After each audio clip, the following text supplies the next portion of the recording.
ብዙ ሰው ምን ይላል? መከላከያ ለምን ወደ ቦርደር አይሄድም? በውስጥ ግጭት ምን ያደርጋል ብሎ ጥያቄ ይጠይቃል።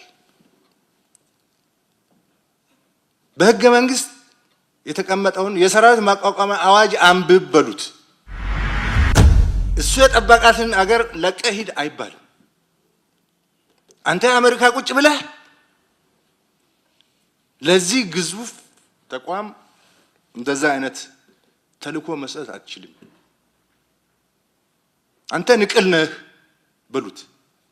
ንቅል ነህ። ይቅር ለመከላከያ ሰራዊት ለሆነ ቀበሌ መመሪያ መስጠት አትችልም። የኛ ሰው ኢሞሽናል ነው። የኛ ሰው ለመቀጠር በጣም ዝግጁ ነው። እንዴት እንደሆነ አይገባኝም። የሌላ ሀገር ሰው እኮ እንደዛ አይደለም። ግብጽ ሄደህ እኮ ጸረ ግብጽ ናሽናል ኢንተረስት የምታሰልፈው ሰው ገንዘብ ሰጥተህም እኮ አታገኝም። የኛ ግን በጣም ተቀጣሪ ነው። መቀጠሩ እስከምን ይሄዳል መሰለህ? ሲፈልግ አይሲስ ይሆናል የኛ ሰው፣ ሲፈልግ ምንድነው አልሸባብ ይሆናል የኛ ሰው። አልሸባብ ገብተው የገደልናቸው ኢትዮጵያውያን አሉ። በቀደም ሱዳኖች እርስ በርስ ሲጋጩ ሱዳን ሄዶ የተቀጠራል።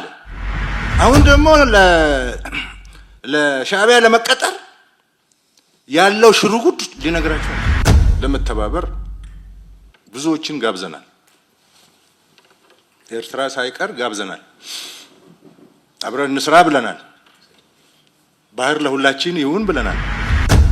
በጣም ባልተለመደ መንገድ የኤርትራና የኢትዮጵያን ግንኙነት ለመፍታት መንግስታችን ረጅም ርቀት ሄደዋል።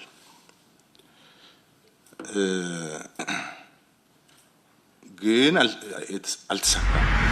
አብረን እንጠቀም ነው እንጂ የባህር በር ይዤ እናንተን